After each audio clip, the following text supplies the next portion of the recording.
Buenos días, mis estudiantes. Bienvenido en la clase de español.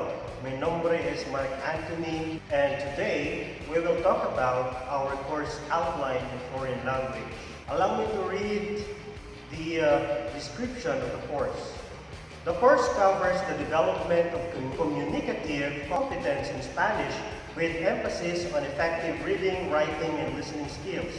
It is designed to develop language learning strategies, effective communication techniques, especially in their future profession in the fields of business administration, hospitality management, criminology, and academic study skills.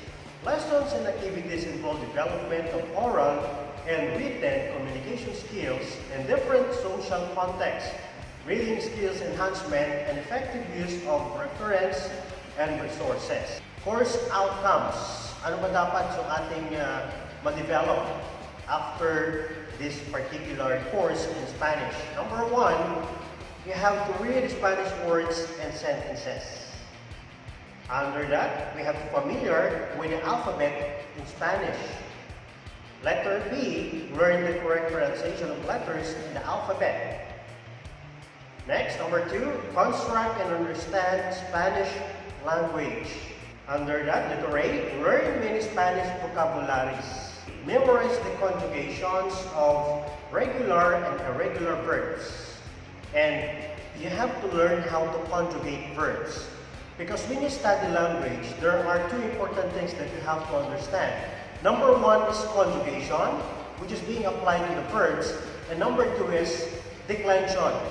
When I studied language, when I studied Latin, for example, we do not use conjugations, but instead we use declension. Declension is you try to change the form of the noun using a particular form. Compared, unlike in English, sa English kasi madali lang, nandito ka agad, hindi mo na kailangan pagmuhin yun, tatagdagan mo na lang.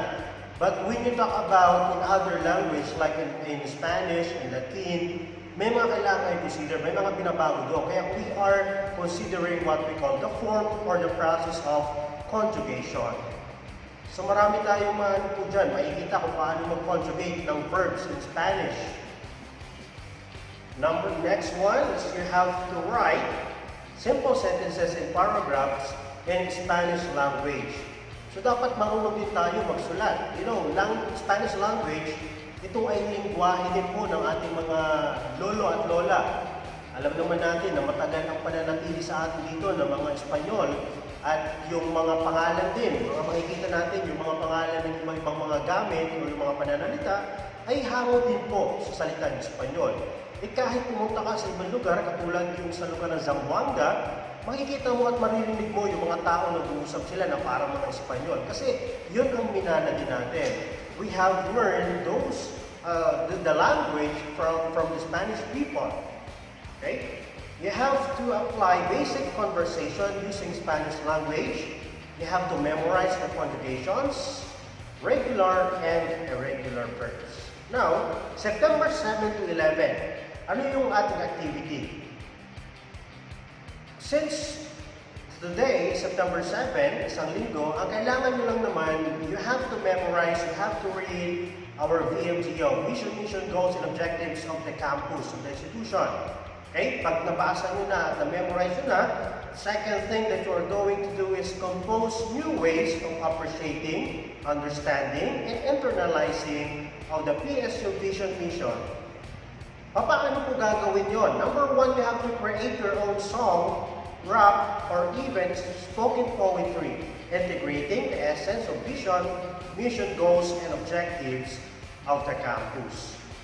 Pag nakapag-compose ka na, you have to apply techniques in music, particularly in technical use of musical instruments. Meaning to say, if you know how to play guitar, play keyboard, piano, pwede nyo gamitin po yun sa inyong pag-compose.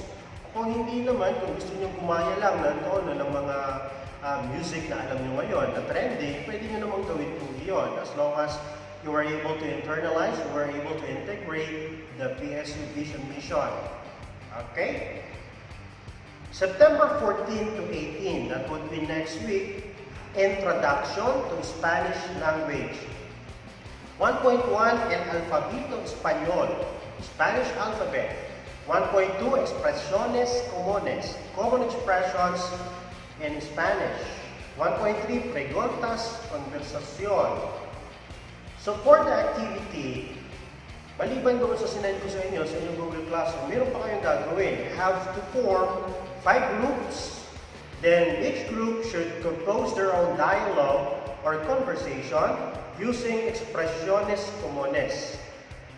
Paano nyo gagawin yun? Siyempre, wala tayong face-to-face. Pero kung online kayo, pwede kayong mag-video chat, mag-video call sa mga kagrupo ninyo at pwede nyo i-roleplay doon at i-record nyo na lang ang inyong conversations in Spanish. Number 2, you have to roleplay group conversational dialogue in Spanish using Messenger, Google Meet, or the Zoom conference app. Okay? So doon muna, i-try nyo muna kung kakayanin ba. Kasi alam ko naman, kapag Zoom ang gagamitin nyo, doon mag-assist po ito sa load. So siyempre, bago nyo gawin yun, kailangan nakapag-compose na muna kayo ng sentences, ng conversations, na plano nyo na kaagad para hindi naman masayang yung inyong video call or video chat na gagawin. Okay? September 21 to 25, we will talk about gender and number of nouns.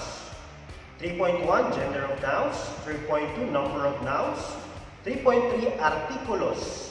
3.3.1, determinados. 3.3.2, indeterminados. So we will also talk about, meron palang gender ang noun in Spanish. Of course, may tinatawag tayong masculine, feminine, gender.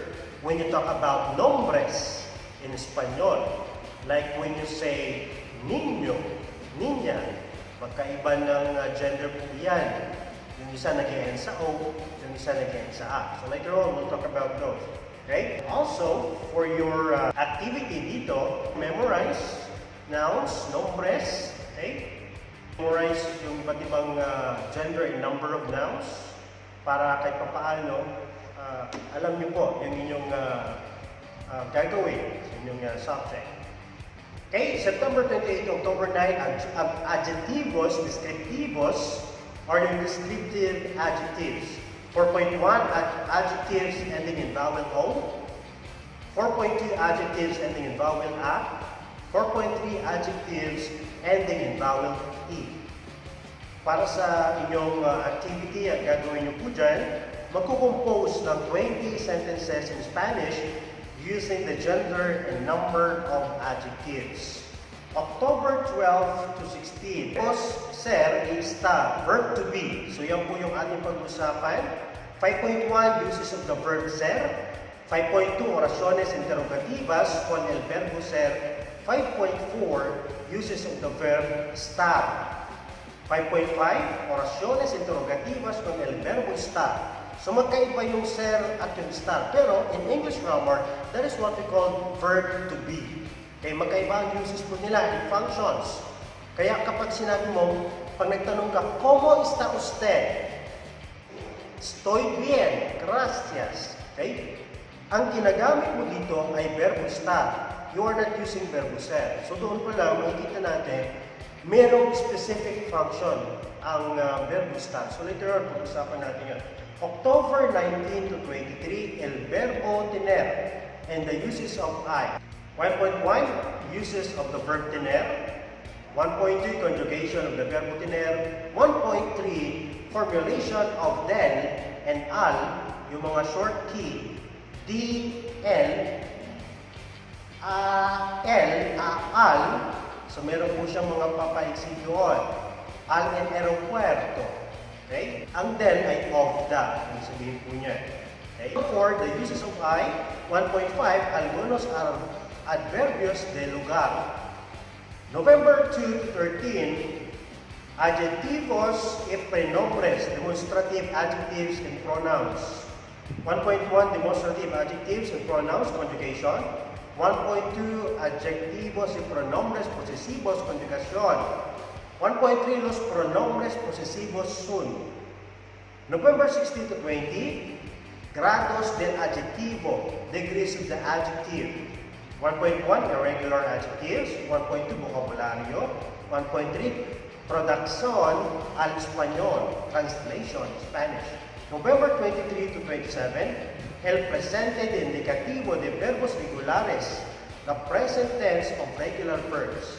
9.1, verbos regulares que terminan in AR, verbs ending in AR. Hablar, caminar, pa. Napakadami nun ng mga AR na again. 9.2, conjugation of regular verbs that end in AR. 9.3, conjugation del verbo gustar, to like, to be fond of. November 30 to December 4, verbos regulares que terminan in ER. Okay, 10.1, conjugation of regular verbs that end in ER. 10.2, conjugación del verbo saber. So yun lang yung mga pag-usapan natin dito sa ating foreign language. Hopefully, makatulong ito sa inyo mga kaibigan. Uploading videos. So ang gagawin ko tuwing may klase, i-video ko na lang. I will use the whiteboard para at least paano matulungan din kayo sa inyong pag-aaral. Oh, by the way, yung ating course policy and guidelines, I'll be uploading a video as well.